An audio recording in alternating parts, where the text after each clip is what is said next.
Hi guys, Nick here from Intuitive Tennis. Today I want to talk about the role of the non-dominant hand on the two-handed backhand. So the most common way to teach a two-hander is to simply instruct the student that you must hit it like a left-handed forehand and then take care of your two-handed backhand. Well, that is not good instruction. And let's find out in today's video which hand does more when it comes to the two-hander.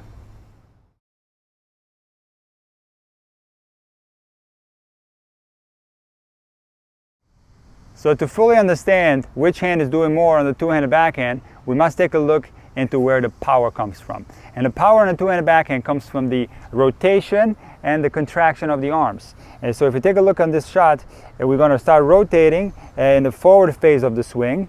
And then once we make contact, we continue the rotation until the right elbow goes towards the back fence. And you can see in this type of rotation is that the right side of my body is leading the way and not the left side. It's the right side of the body going all the way across and then finishing somewhere around here. So if we take a look at the contact on the backhand, all good backhands, no matter what arm structure you have, whether it's straight or bent, the left shoulder on right-handers is always going to be slightly behind the right shoulder. And from this position on, there's no further extension with the left hand. In other words, if a player has extension, he's already going to be extended like this prior to contact, and this left shoulder is still going to be behind the right shoulder. Even in a straight structure like this, the contact is still going to be the left shoulder behind the right shoulder. And what that means is that the right side is at contact leading the way when it comes to power. So if we take a look at the tip of the racket at contact and after contact, we can clearly see as that it's the right side of the body that's leading the way. So just take a look. The tip of the racket will go forward while my hands are going across, and this happens through the body's rotation. See, I'm going across and I'm rotating at the same time, and that is what's making the racket tip go up and across this way. If I use my left arm more on the two-handed backhand, the tip of the racket would kind of overpower the right side of the body, and my right arm would get tucked underneath like this. And the only player that I know that does this is Andy Murray. He's one of the only players that's more left arm dominant. You can see when he hits backhands, the tip of the racket comes across further than the grip this way, and then he finishes somewhere around here. But most other players, including some of the best backhands of all time, Agassi, Djokovic, Zverev, Nalbandian, you see the tip of the racket go in a clean fashion this way, and it's the body's rotation that's making this happen. If we take a look at some of the professional players, we can clearly see that they're using the right side of the body more.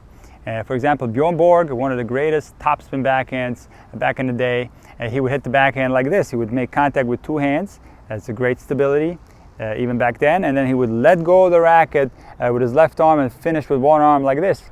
And even today, you have players doing this technique. For example, David Ferrer, he also has a one-arm finish. He makes contact here, and then he finishes across only with one arm.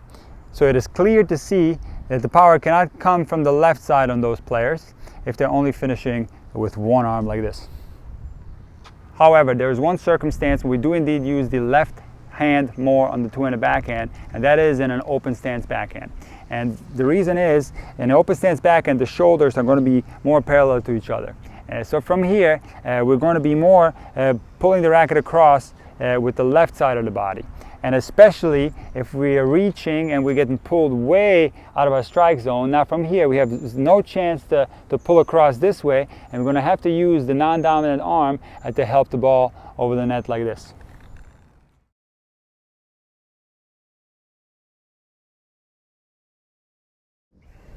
The majority of the two-handed backhands on the ATP and WTA Tour are hit close stance. And I don't want to get into the reason why in this video. It's going to be a separate video where we discuss open stance versus close stance. But the fact remains, majority of the backhands are hit close stance. Therefore, it's more of the right side of the body applying the power at contact and on the finish on the two-handed backhand.